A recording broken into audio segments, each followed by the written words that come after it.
தங்கலான் திரை விமர்சனம். ரஞ்சித் இயக்கத்துல ஜியான் விக்ரம் நடிப்புல உருவாக்கி பெரிதும் எதிர்பார்ப்பில் வெளிவந்துள்ள இந்த படம் எப்படி இருக்கு வாங்க பார்க்கலாம். ஹீரோ விக்ரம் தனது மனைவி, பிள்ளைகள் மற்றும் மக்களுடன் வாழ்ந்து வருகிறார்.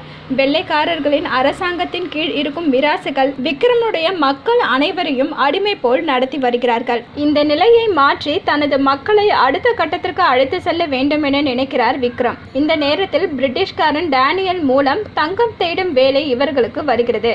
அதனை செய்வதன் மூலம் தங்களுக்கு அதிகபட்சம் சம்பளம் கிடைக்கும். அதன் மூலம் மிராசிடம் இருக்கும் தங்களின் நிலங்களை மீண்டும் வாங்கிவிடலாம் என எண்ணி தனது மக்களை தங்கம் தேடும் இடத்திற்கு விக்ரம் அழைத்து செல்கிறார். அதன் பின் என்ன நடந்தது, அங்கு இவர்கள் என்னென்ன சவால்களை எல்லாம் சந்தித்தார்கள் என்பதுதான் படத்தின் மீதி கதை. இயக்குனர் ரஞ்சித் உலக தரத்தில் தங்கலான் படத்தை எடுத்துள்ளார். நிலம் பற்றிய அரசியல் குறித்து இந்த படம் பேசியுள்ளது. அனைத்து காலகட்டத்திலும் பொருத்தமான அரசியலாக இது இருக்கும் என்பதில் எந்த சந்தேகமும் இல்லை. ஆனால் திரைக்கதை சற்று குழப்பமாக இருக்கிறது.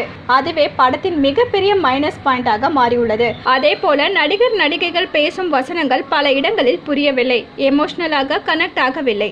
விக்ரம், பார்வதி, பசுபதி, மாளவிகா, டேனியல் என அனைவரும் நடிப்பில் 100% கொடுத்துள்ளனர். இதில் குறையே சொல்ல முடியாது. இவர்களுடைய நடிப்பு தான் படத்தின் மிகப்பெரிய பலம். இதில் விக்ரமின் நடிப்பிற்கு ஆஸ்கர் விருது கொடுத்தால் கூட குறைவுதான் என்று சொல்ல வேண்டும். அந்த அளவிற்கு உயிரை கொடுத்து இந்த படத்தில் நடித்துள்ளார்.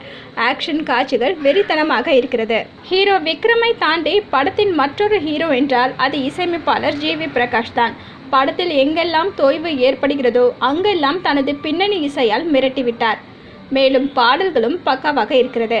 ஆடை வடிவமைப்பு, கலை இயக்கம் இரண்டுமே நம்மை தங்கலான் உலகத்திற்கு கொண்டு செல்கிறது. ஒளிப்பதிவு இதற்கு முக்கிய காரணமாகும். எடிட்டிங் நன்றாக இருந்தாலும் புரியபடி இல்லை. படத்தோட ப்ளஸ் பாயிண்ட் நடிகைகளின் நடிப்பு, பின்னணி இசை மற்றும் பாடல்கள். ஆடை வடிவமைப்பு, கலை இயக்கம். படத்தோட மைனஸ் குழப்பமான திரைக்கதை, எமோஷனல் கனெக்ட் இல்லை. மொத்தத்தில் தங்கலான் மக்களுக்கானவன்.